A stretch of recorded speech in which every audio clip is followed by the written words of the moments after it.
just wanted to talk to y'all about how I feel about how the Aces and Eights and TNA in wrestling, how they were just like a dominant team. I think they were just way before their time. I feel like they could have done so much more, but they just didn't know.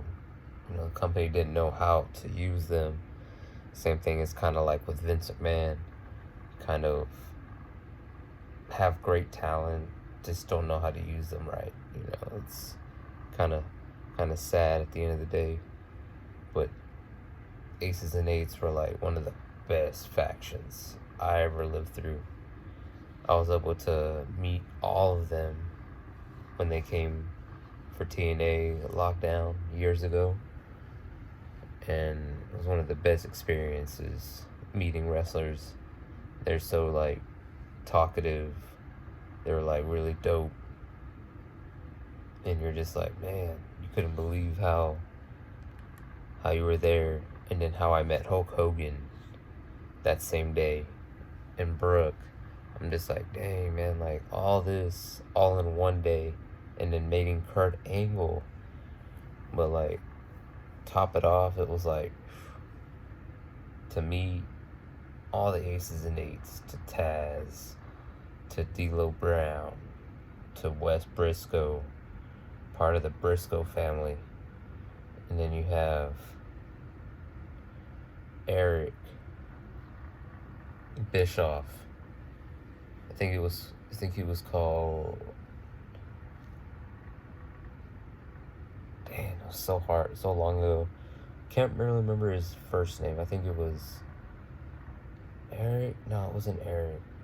But meeting Eric Bischoff's son, to meeting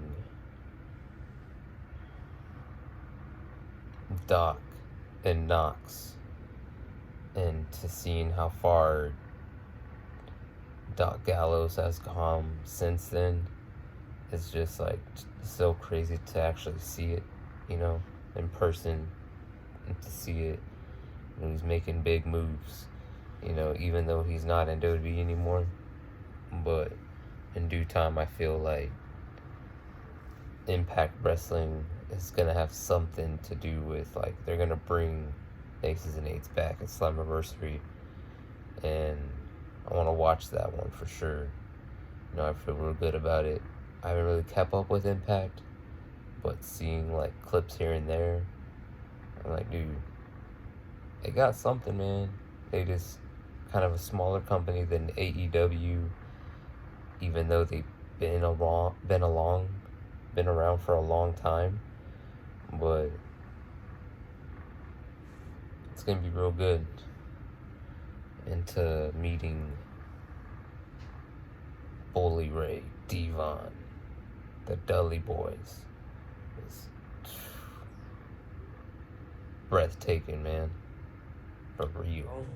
Here to touch up with y'all from this Aces and Eights video. From what I said last night, it's Garrett Bischoff, and my boy Mr. Kennedy Anderson. All those guys that were affiliated with the Aces and Eights, they were all like tearing it up. I wish it was all like still back to normal.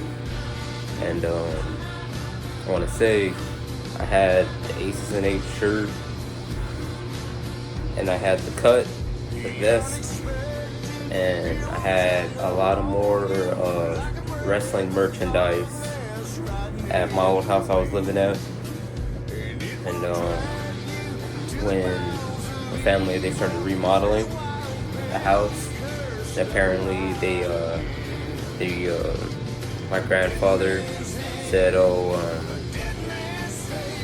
got some of your friends from high school, here working. And I'm like, what?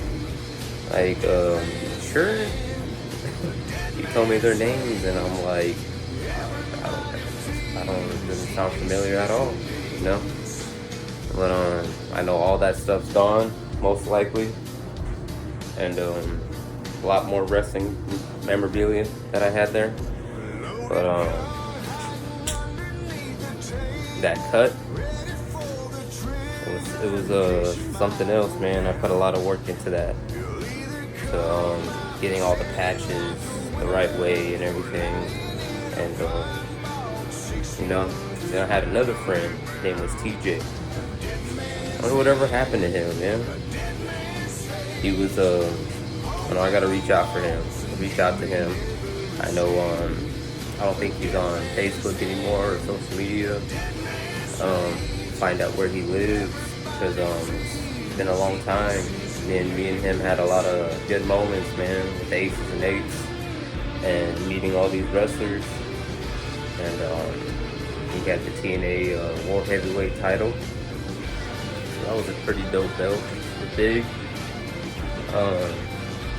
Hope all of y'all liked the video, enjoyed this background music, and many more to come this week. It's a lot of stuff planned. I should have off either Thursday or Sunday, so look out for videos. Look out for some pretty dope content right there. I'll see y'all soon. Much love. Carlito.